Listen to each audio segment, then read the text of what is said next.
Full weekend. I yesterday got a little rained out with everything over in my area. I'm sure in yours as well. Yeah. It was quite the downpour, but besides that, it was a really nice weekend and we stayed home and watched movies all day. Nice. Nice. Everybody needs a reason to chill. Absolutely. And I sometimes I feel like I won't take that moment, so the universe has to do it for me. Exactly. So, yeah, it was good. Exactly. Yeah. And speaking of chilling, I'm excited for some breath work this morning. Start my day on a Zen note. So good morning, everyone. I have been wanting to get Shalyse on our space because I really want to find. Besides finding out more about her, I actually went to research on her, and she's so humble. I'm telling you, she's so humble. I could get over it, and the fact that she's always lifting other women and other projects, and she's always like, "Oh, you should talk to this person. You should talk to that person." So, and we do a space together, which is Virtual Film Festival, and I've always in the back of my mind was saying, she's one person that I would want to have on our Empower Yourself Monday, because empowerment starts with AWC. So today I actually, because I wanted her to be on a few weeks ago, because to talk about Web 3 and going from Web 2 to Web 3. But we had the Web 3, the one in Miami that's coming up next week. So we had them on first instead. So today was just a perfect time for us to have She Crypto on. So good morning, She Crypto. How are you? Hi, Tonya. How are you doing? Good. I was watching a video of your interview. I was really impressed, by the way, and your story. It was fantastic. So before we start, let's do some quick housekeeping. This space is being live streamed, recorded, and I'm going to have this put on a platform called Headliner app, so we can cut up the snippets, and then we're going to uh, distribute it out later. But I'm going to go ahead and today give the mic to Terry, who is our VP. She's going to lead us in a mindfulness exercise. And then we're going to start our conversation. The mic is yours, Terry.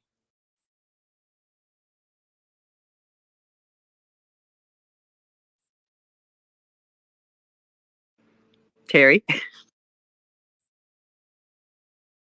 He's into something. Okay, we'll wait for a couple of seconds more. So we're in South Florida, and it's supposed to be really cold, Emily. Is it cold yet? It really, well, cold. I mean, that's a relative question, right? It's cold for us in South Florida. But it was cool this morning. I walked my dog with a light coat on and kept my windows open until this call. So I'll take it. It's better than normal. I love some snowy cold weather, though. I mean, I thrive where it's cooler. I just somehow ended up here. I used to say that too until I lived upstate New York, and all I saw was yellow snow because my apartment was a basement. So I just saw snow for the longest time. And Saratoga Springs just like shocked the. I mean, what's the word? Like, I don't ever want to be around snow. Well, yeah, you picked, I mean, like the exact opposite place to be. So that's a lot of snow for a long time up in that area. But I love like winter in somewhat warmer climates, and Saratoga Springs I'll take. And I think we have Terry back. Terry, you there? Maybe she having a problem with her mic. Because it looks like it. Hey, I didn't hear anybody. I didn't hear a thing for a long time, but just until I saw your text. Is everybody there? Yeah, I'm we're so already with this party. The party does sorry. not get started until you start Sorry, the I didn't hear a mindfulness word since Emily and I breathing. spoke earlier. Sorry, I was waiting. No worries. Okay, everybody, where you are, standing, sitting, laying down, close your eyes. Take a deep breath in through your nose. Exhale through your mouth. Again, inhale. Exhale. One more time. Inhale. And exhale. Relax your face, your jaw, your neck, your shoulders. Just let your shoulders drop. Visualize stress going down your arms, out through your fingertips. Upper body completely relaxed, going down the body. Relax your torso, your hips. Visualize stress going down your legs, out through your toes. And you're completely relaxed. Another deep breath in. Exhale out. Get that last bit of tension out.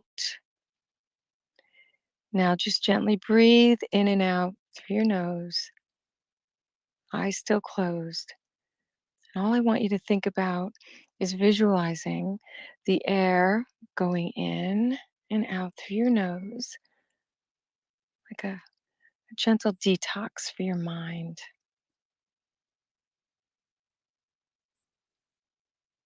And if any other thoughts come in your mind, see them floating away like clouds in the sky.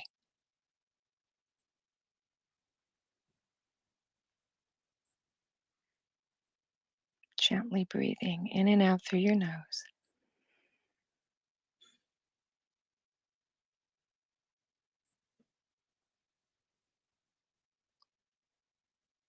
And you could slowly open your eyes, and I will close with these thoughts.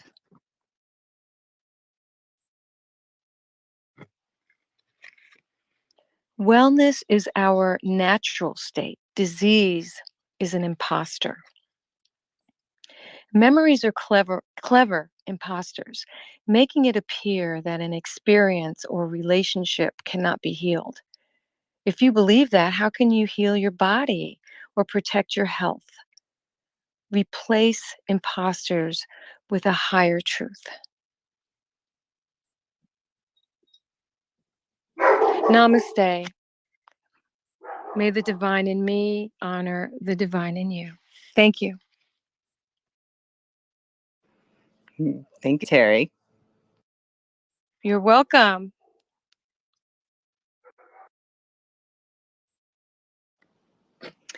See, I told you we need that. Last time we had a little I don't know what happened, but I ended up getting our guest to do the breathing exercise last week because Terry, for some reason, the app was in the middle of updating. So Yeah, Terry I couldn't get on. Yeah. But that's cool that our guest got to do it. That's awesome. Well, Graciela, that's what she does. She goes, and so she gets she does this whole like full moon, but she does it on Zoom, and then she went on these other social platforms, so she gets paid for it and stuff. So I always thought it was really cool. So she did it, and it worked out perfectly. But nothing like Terry Michael's breathing exercise. Thank you, Tonya. Thank you, everyone. So today, we have Shalyse Dominique on today as our special guest, and she is our episode number 40. And again, we are recording this and live streaming, and have it all over the internet at the moment. But I'm gonna go get Emily. Did you want to take over? I put a little short bio on our website. Happy to read that. Yeah, for I wrote everyone. a blog about it. You got it.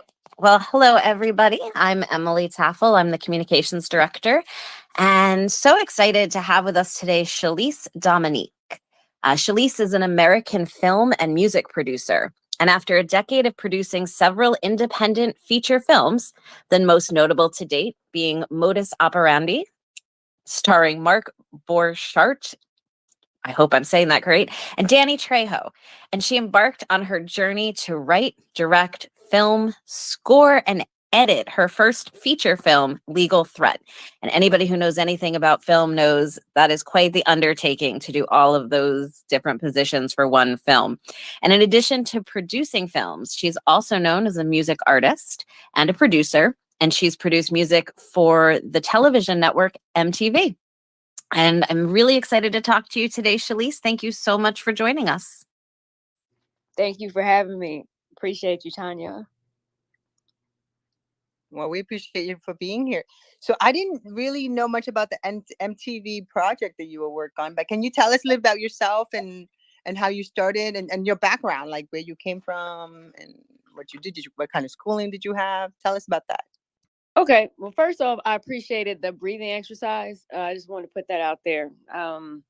I do have a background in wellness. So, it is important, that we kind of like root ourselves at all times. And I actually thought about doing just like a little space, just a pop-up space here or there with just binary beats, beta beats, just something just so people could tap in and just chill out for a minute, because I feel like everybody's pretty much, well, I know I am, it's like a fight or flight mode. And, sometimes it just feels good to, to just be, no expectations. But yeah, so kudos to Tonya. Tonya is pretty much the first woman that I encountered in this space that was actually just kind of like an open book and just, just sincerely supportive. She is, what she appears to be. And I really appreciate knowing her and getting to know her in this space. So basically, I fell in love with music. So music is pretty much like my first love. I feel like it is the universal language. It just unifies people across the board. I feel like everything is about frequencies and vibrations. And I feel like if we can tap into those, I mean, we could basically change like anything. You could change the world. You can change, how you feel. You can change, you can exalt your wellness, right? So I feel like with music and vibrations and frequencies, I just tapped into it early. My uncle had a band, and they were always up in the attic, doing stuff. And so I would, like I was always the curious kind. So I would always hike up all the stairs and just kind of like sit there and just watch them. So, so as the years went on, like, I started like getting ideas for songs and things like that. And, I would go to these studios and, it would always be these dudes in there. And, so like, I would have ideas for songs, and I might say, "Hey, well, I have an idea for a song.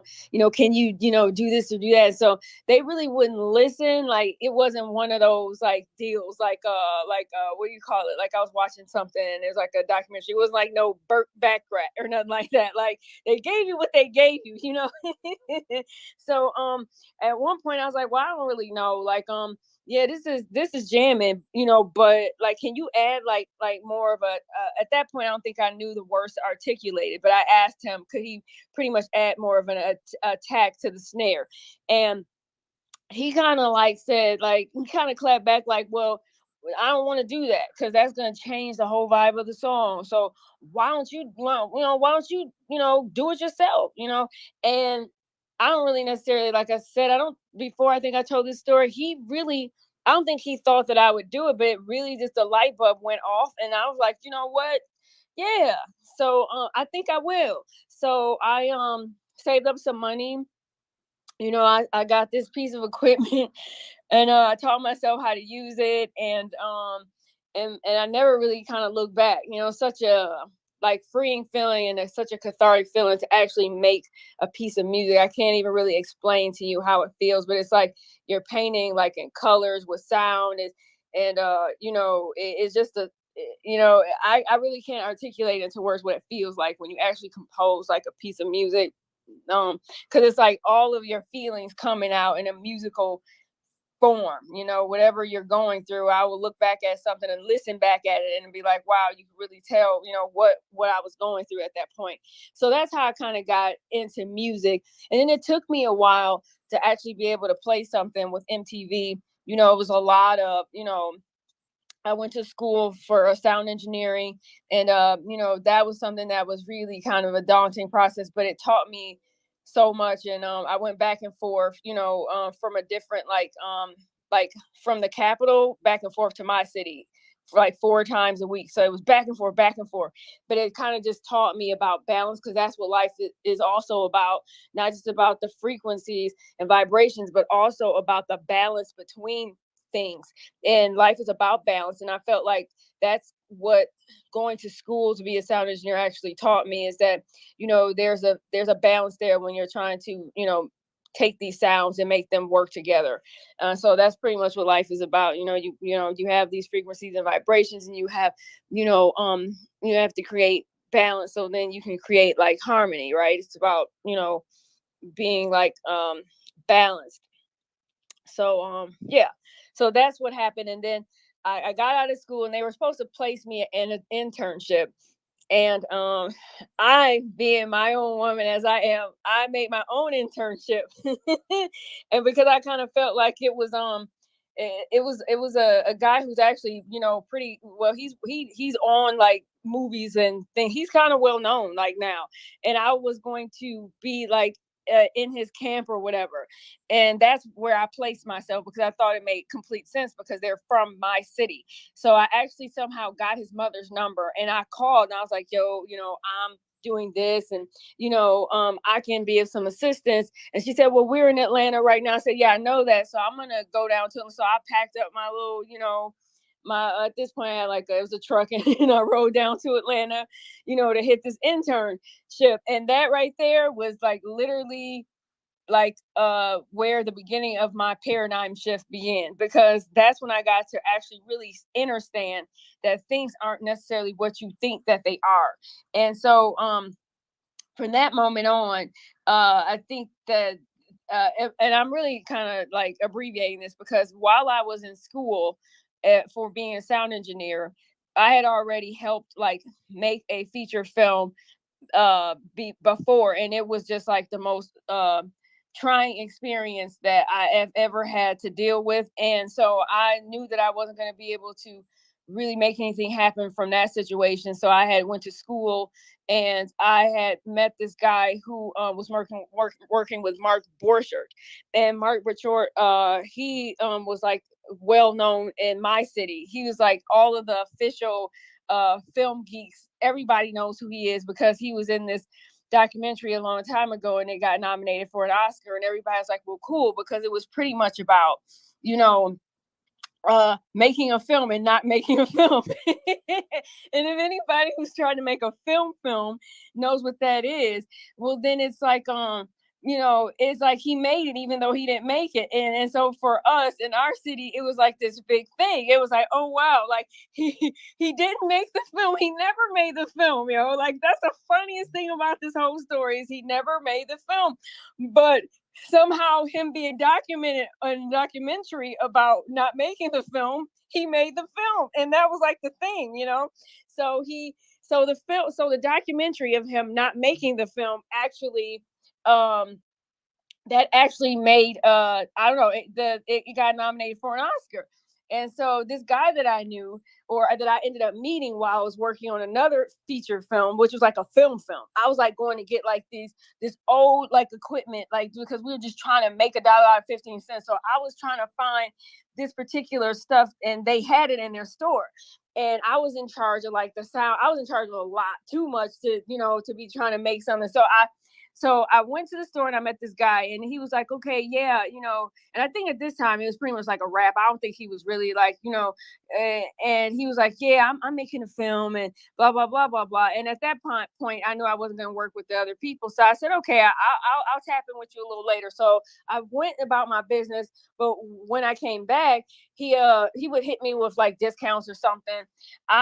He said, yeah, I know Mark Borchardt. I said, oh yeah, I met him once on a film set. So we started working together, and then that's how the whole Modus Operandi thing happened. But by that time, I decided that I wanted to, step up my game, and I loved music, and I wanted to know exactly what I was doing. And being a woman in any industry, it would help if you knew all aspects, so then you don't come out as the weakest link. Or, because sometimes people do pop up in places just so they can, be, I hate to say it, but be predators, So I didn't want to feel like I was beholden to anybody. So I decided that I would go ahead and go to school. And when I did that, that's when I decided I would do the whole internship. So that's where we are with that. So that's pretty much how it started with that. And once I got through with school, things I drove down to Atlanta, did that, and then I ended up back in the Midwest because family to me is very important. And my mom, I was talking to her and some things were happening that was sounding crazy. So then I had to come back up and make sure everything was okay. So that's what I did. And then everything took off with the other film, and it went to all of these film festivals across the world. And at that point, then with everything that was happening, I realized that I had to do something else, so then people won't just kind of like pigeonhole you or think that everything's going to be just this particular way. And in the meantime, I was also promoting my music, and I came across this guy who's a beautiful person. And he was like, yeah, I like your music. And I was like, yeah, I see that you are doing some stuff. And he was like, yeah, you know what? I know this guy, tell him that I sent you. And that's where I learned that that's what support looks like. Because you don't know what support looks like if you've never really had it. I was in a space before, and they were asking us about, people were talking about getting money, and they were saying, yeah, well, I applied for this grant, and well, I'm gonna, it was almost as though like the money just came to them. And I'm all about manifestation and all that kind of stuff, but there's a such thing as knowing how to ask.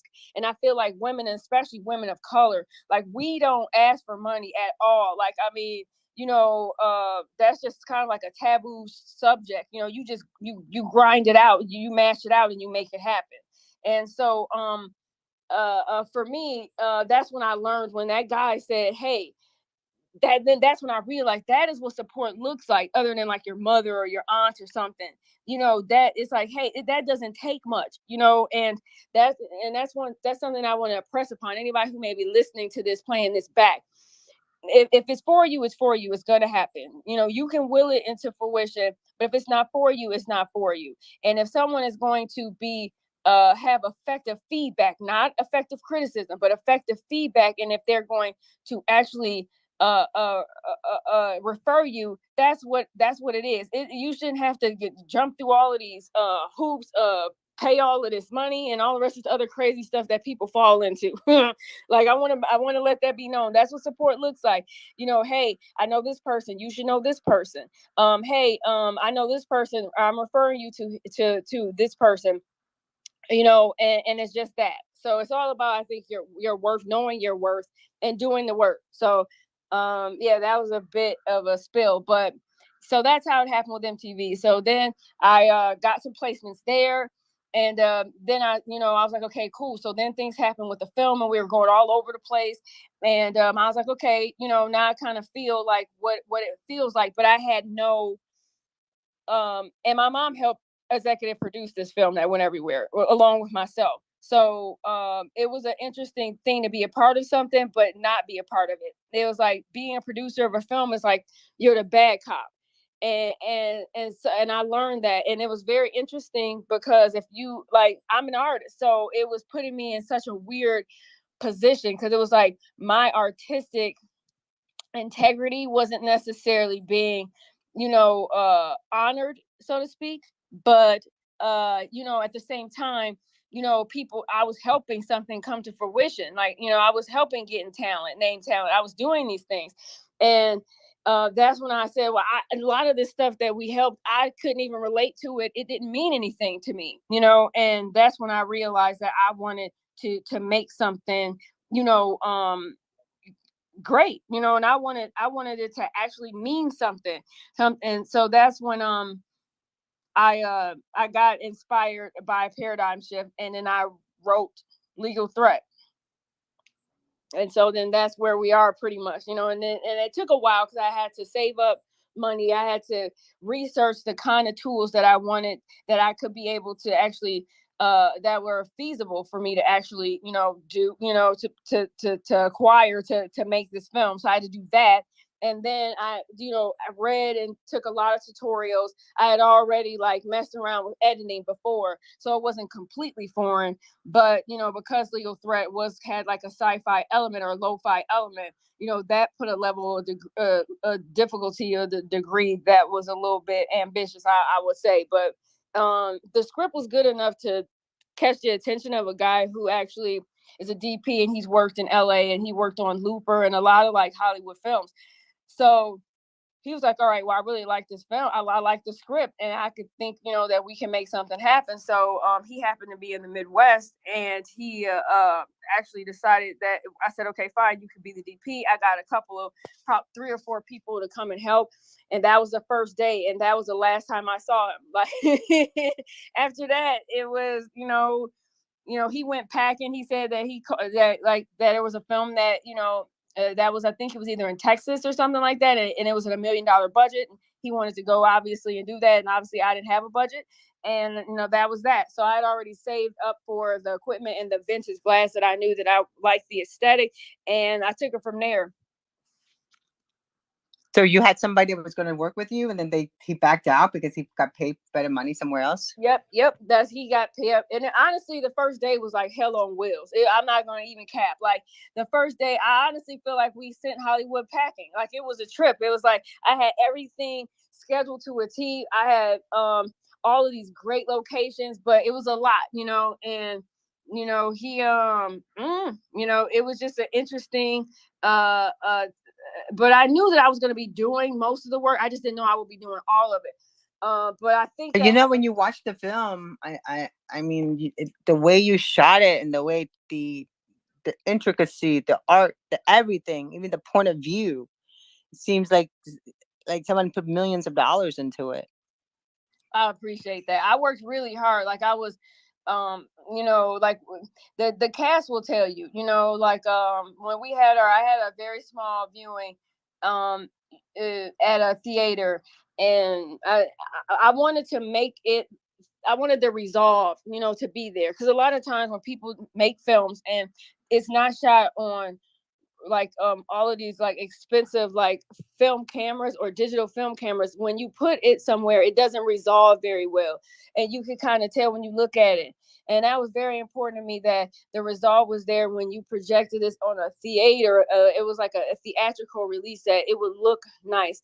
So that was very important to me, because I felt like the subject matter, it could go either way. Maybe people weren't there to be able to at that point, because people can only meet you where they are at. People can. So it was important to me that the actual film looked a certain way. So at least they could say, hey, well, I don't understand it, or it's trippy, or whatever they might want to think of to say, but they can't say it didn't look nice. So that was something that I put out there immediately to like the people who were working on the film.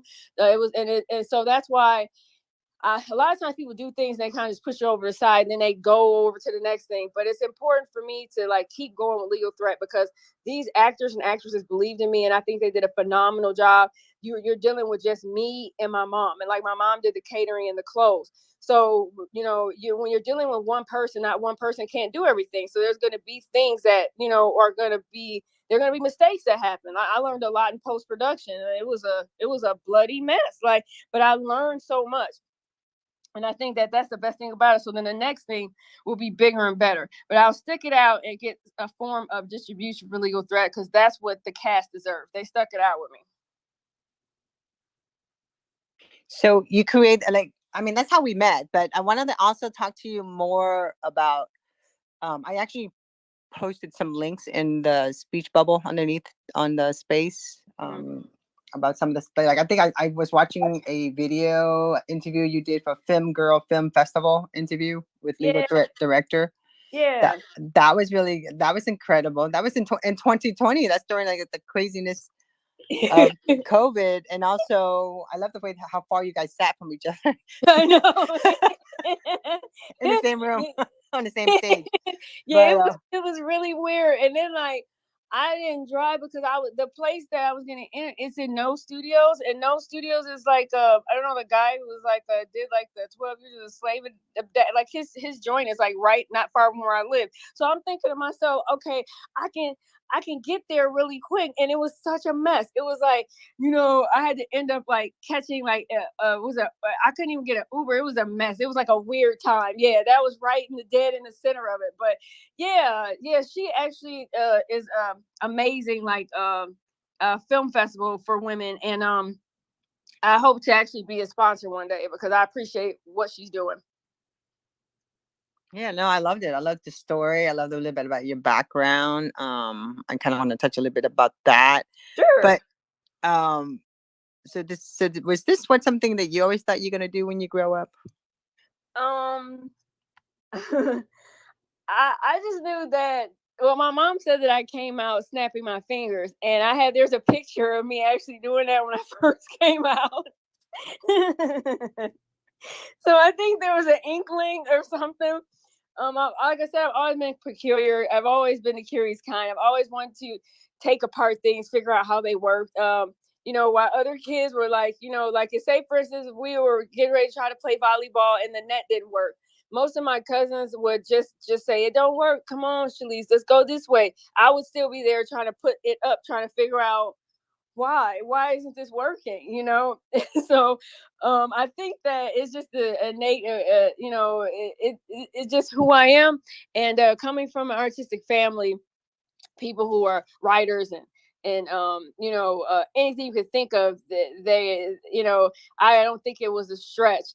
I just think that I stuck it out, and I just feel like people who come from like the most trauma are pretty much going to be artists. And and that's what, you're going to create like the best work from like your trauma. So if you come from trauma, yeah, you're probably going to be an artist, and so, yeah, for sure.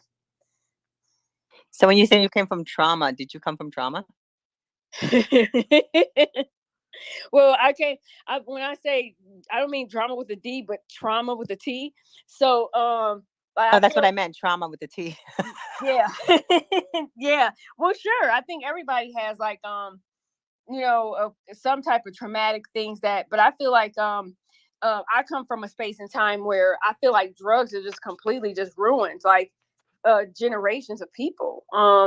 I feel like people don't talk about it a lot. I hear about it in spaces too. Like, and even when I first got into crypto, that was like the running thing. It was like, yeah, when we get the next bull run, I'm gonna do a whole bunch of blow, and this is gonna be life-changing money. And it was a joke, but at the same time, I mean, so yeah, I feel like drugs have like played an integral part in like my like growing up. I saw a lot of it. Like, it was either completely square, like my mom is square bear, like she's straight up like, square.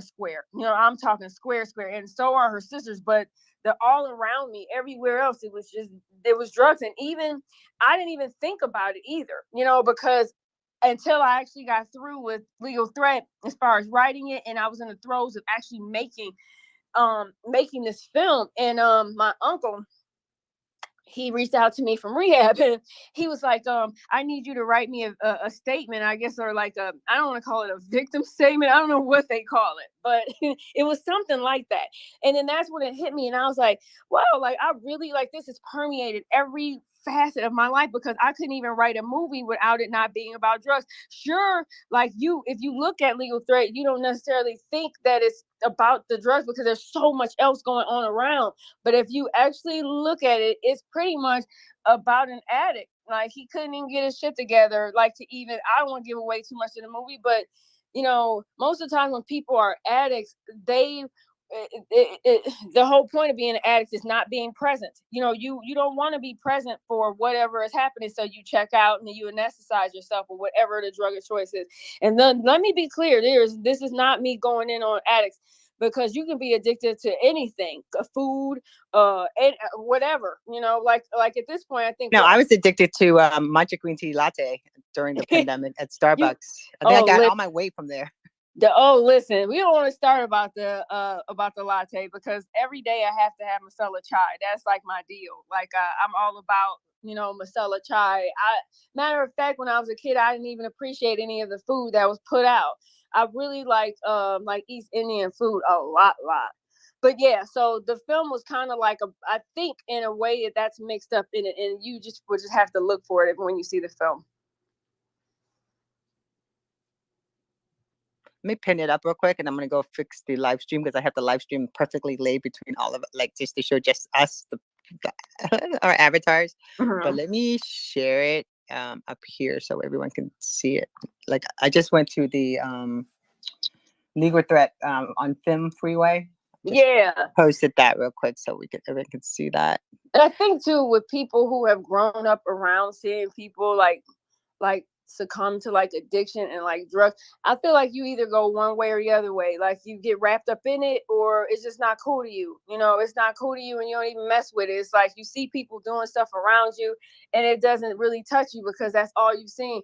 And so like that's kind of like where I'm at. I just took all of the angst and everything that I had, and I just put it into music and film.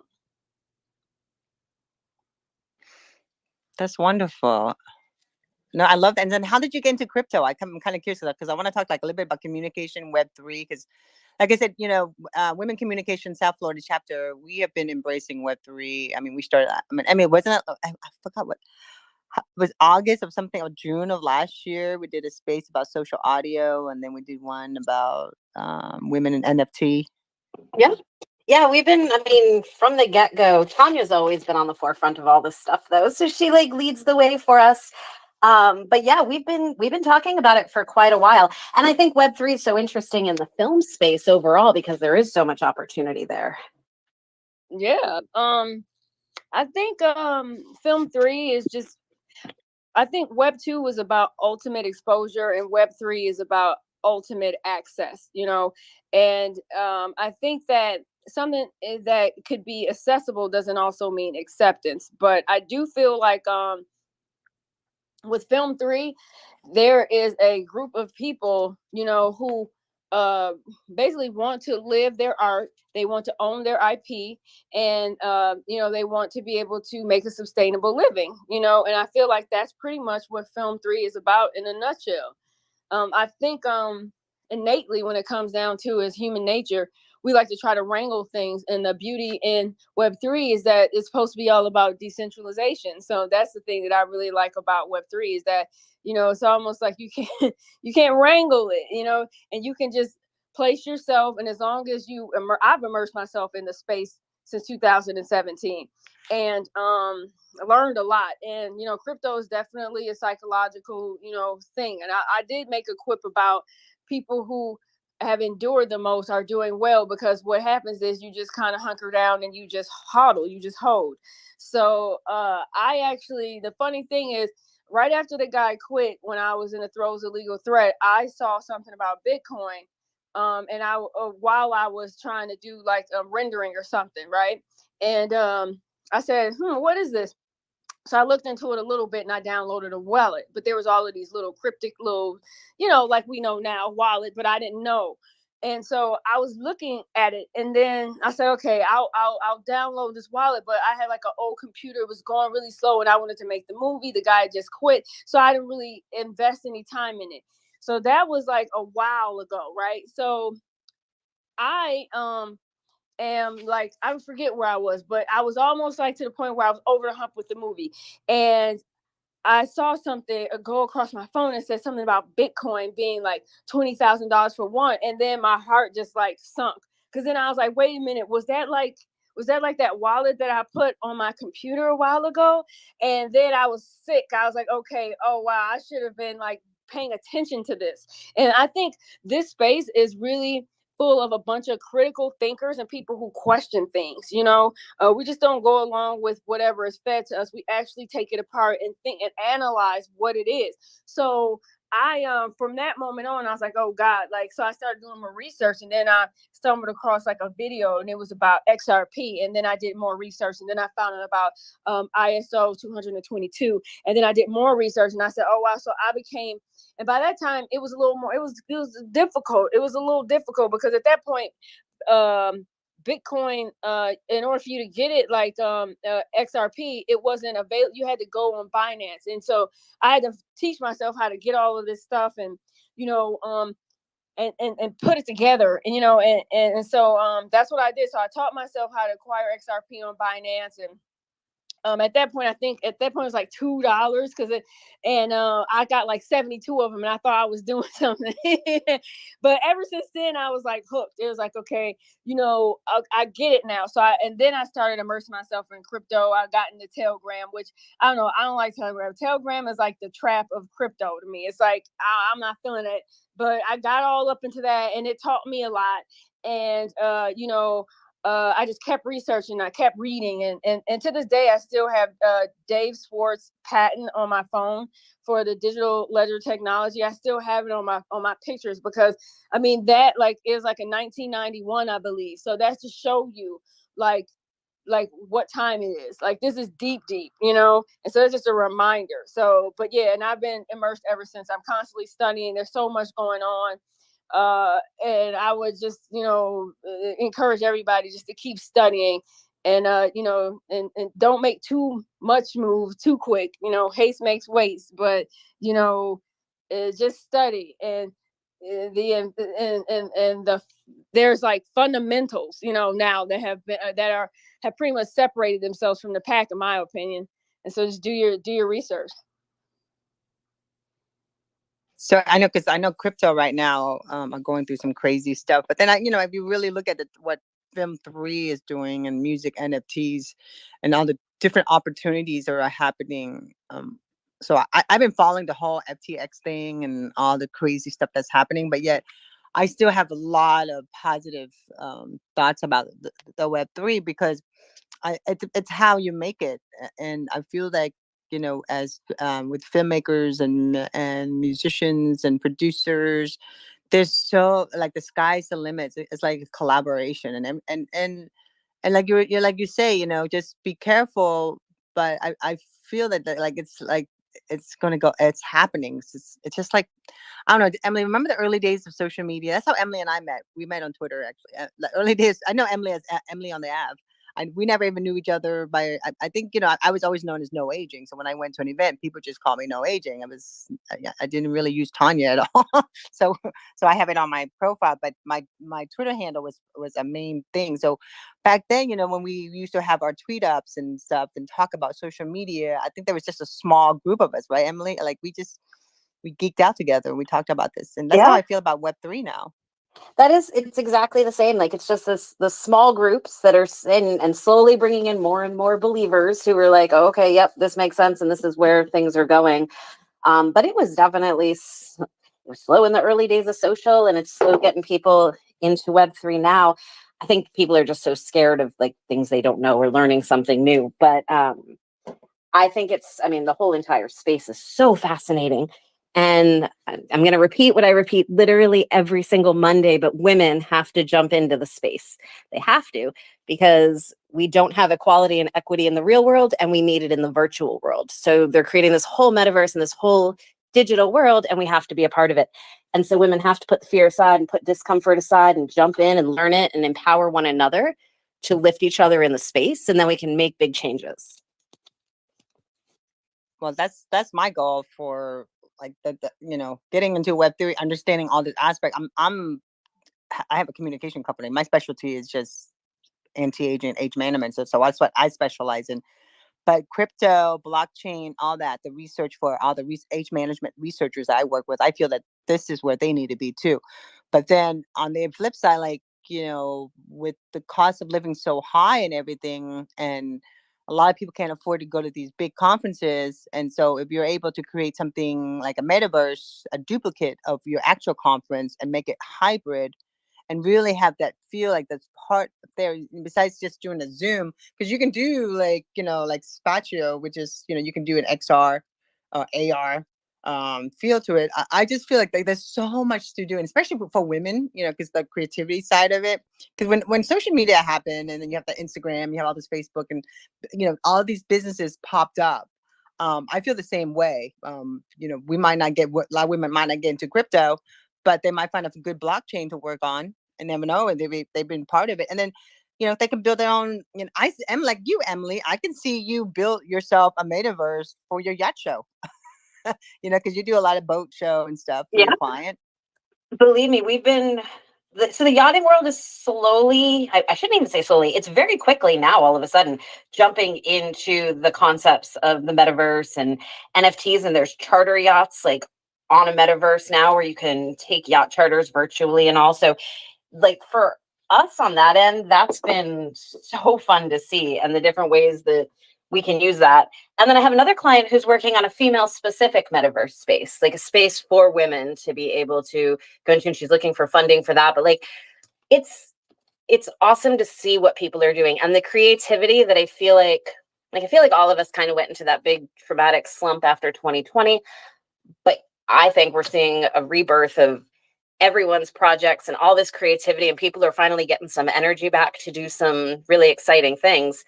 And I'm hoping they take it into Web3 and find ways to use Web3 to launch and promote some of their projects.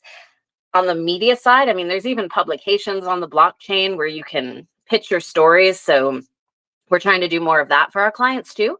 And that way they've got links on blockchains and things like that just will assist them in the future, even though they don't realize that they're kind of dipping a toe into Web3 in that end.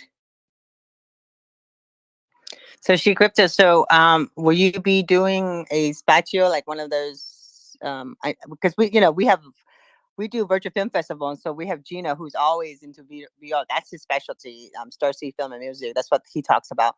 But I'm more about the XR version, where it's on the website, where you can just go in that way with your avatar, and you can use your phone. You can use all the different type of things. Will you be hosting any type of film? I just see you doing a film festival in the metaverse. I don't know. That's interesting. I can't ever say what I'm going to do. I just know when it hits me, I follow it through and I don't stop until it's done, So I'm really slow to move in this space, because not just because we're early, but just because it has to intrinsically feel right.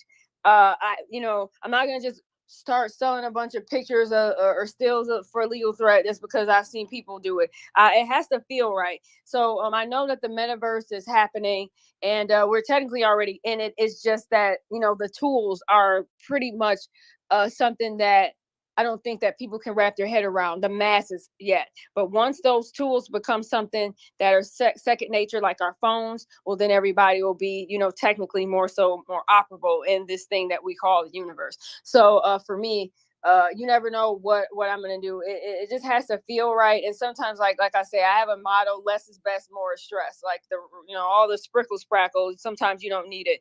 But I'm excited about where it's going.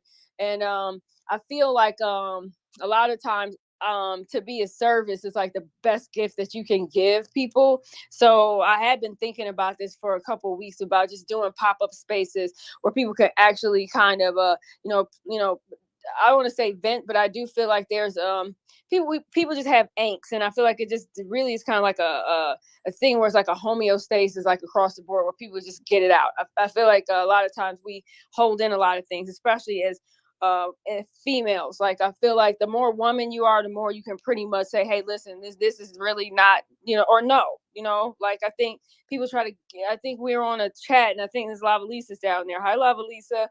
And we were talking about saying no, like they brought it up, and it was like, yeah, we've been taught to never say it. And I'm like, if I'm not doing it, you're going to get a no or hell no, and I feel like there are some things that need across the board, needs to be, I don't know, there's just like a grounding thing there. So I was thinking about doing some pop-up spaces there, Tonya, a little something first, and then we'll see about the film festival thing.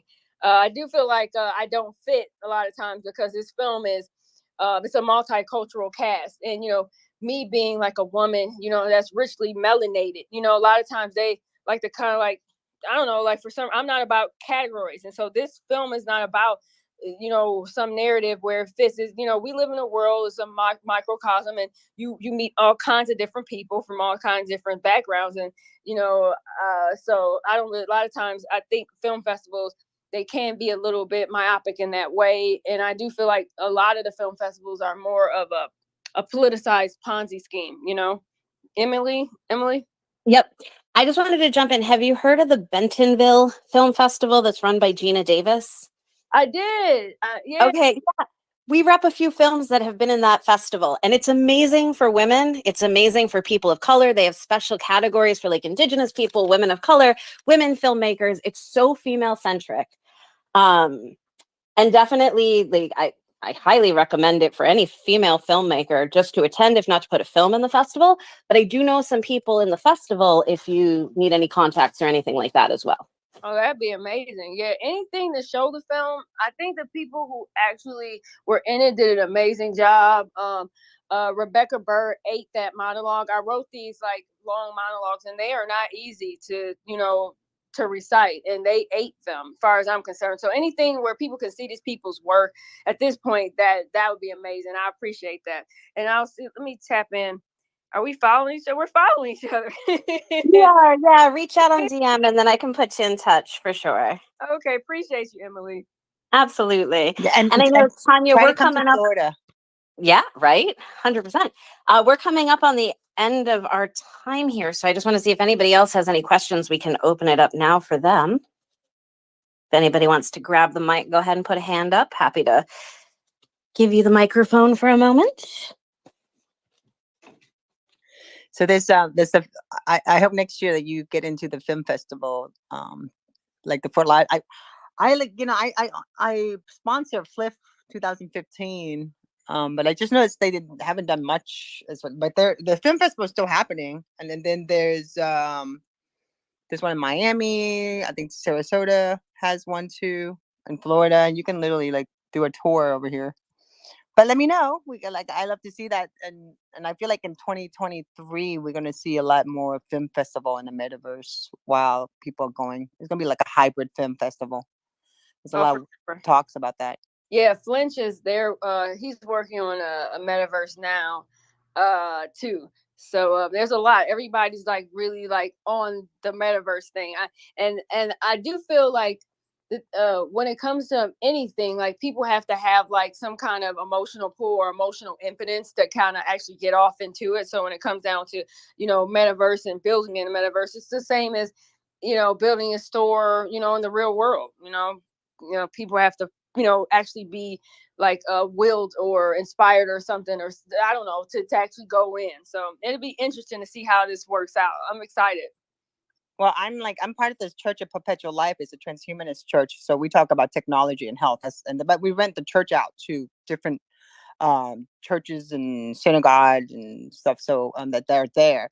But it's on a 3.5 acres of land. So I've been like the next board meeting. I've been talking about that. In every meeting we have, I always talk about it. So I told them, I said, I would try to get a grant to get the land in the virtual world, but I would build the exact duplicate for the church, and I would donate proceeds of what I make to the church, as a donation because it's a nonprofit, but also it would give them a space so they can host their events. And then, Emily and I have been talking about doing a FemFest forever. So, we're able to do something with technology and have a duplicate, and it gives more perks for people who are exhibiting or being part of this, and then they're able to reach more people from globally because our goal is to be able to have people come join us. And I started noticing a lot. A lot of big events now, they're making digital duplicates of the location. So you're literally walking through the exhibit hall or let's say this for us is going to be, a whole bunch of tents outside. People were doing like most like what would we call that, Emily? We're talking like Midsummer Night's Dream type of deal, but FemFest. Yeah, no, absolutely. Like a forest of females related items, but yeah, no, I'm FemFest is going to be awesome, and if we can do it virtually and in the real world and kind of make that a hybrid, so cool. And important because women need, again, more spaces and festivals and places and things that we can all connect and empower each other. And we can do films. We can do like movie night. I'll show you a movie. Yeah. I would love that. Because I really think, I look at once you build a virtual world, that's your office, just like your website. Your website is your storefront, right? Like I spend most of my time just working on my website. I'll just look at this and I'll change the picture and I'll go in, and now I'm trying to make everything accessible and make sure, it's all done properly, and it's a global website. So I spend a lot of my time on my website, and I feel the same way when I build this metaverse, and I don't want like any metaverse. I just want to do my church. That's the church I've been working with since 2011. So for me, it's like a really, and it's represent who we are. We're transhumanists. So for us, it's like we're all about technology, AI, crypto, all that stuff. So, for me to build that, the digital duplicate with the school on it and everything, and then be able to use it for other things. So like, we can do FemFest, and if I want to do a film festival in the virtual world, I can. I can do it at the church too, but it's for me, because the location is in a really nice neighborhood. But on the flip side, I'm looking at making a community garden there, so make it more very community oriented, so that people can go there and grow food. And I can do the same thing in the virtual world, like in the metaverse. So I have a community garden in real life, then I'll have one in the metaverse, and I can have NFT artists, make their vegetables that they want to sell. I mean, the sky's the limit. That just came to me, by the way. This reminds me of Gino. I love the fact that he's consistent, Tonya, with asking that question.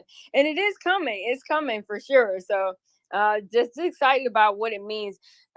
This time is just important, and the fact that we're all here just knows that we're all in the right place. And so I'm excited for the growth for digital assets and everything else, and what this means for people who may have not had a chance, whether you're somewhere in Ukraine or somewhere in a place, you'll have a chance, and that's all people really need, sometimes it's just a chance, a little hope and a little chance. So I'm excited about what that means for the metaverse and the space, because I do feel like Web3, that's what it means. It's definitely ultimate access, and I'm so here for it.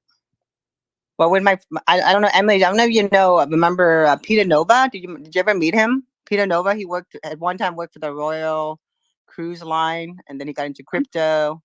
I don't think I got a chance to meet him. Yeah, but then what he did was he started this company. It's in Arizona. They're making avatar for the metaverse, but they're actually making it look like you, like not like the cartoon version. Like, so he says I'm gonna try to get beta testing for it. I'll let you know, Emily, if you want to. Heck yeah, I want to know. Absolutely. Yeah, Crypto, you want to get beta test because he's gonna beta test it, and it's just really just an image. It's not the image but they make it's like you walking in the metaverse without having, because not all of us want to look like cartoon, or right. We just want a real image, walking around, talking to people. So Yes. he's finishing that up, and he says that he's gonna let me know. So I've been on the DM with him like all the time, like, when you gonna get that done? Let me know. I want to test it out.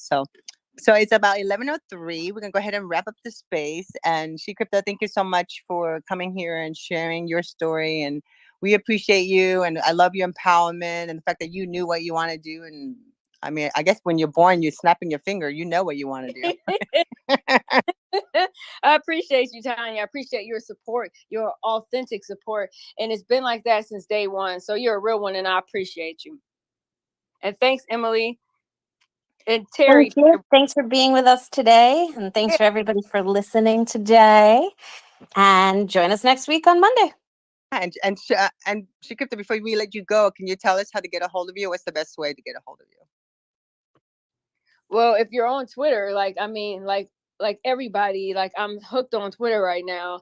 So this is the best place to get me right now. But I mean, I'm not that hard to find. You can reach me, via my Film Freeway. I have a link, like a link tree that I think I left like a link for you guys. So I'm not that hard to find. So you can hit me on Twitter. Perfect. Thank you. Yeah, I have it on our website. You're on our front page. So we have a little info on it in there for you. And I SEO all the images, and just to make sure that when Google does start crawling through our website, we'll make sure you get indexed so people find you.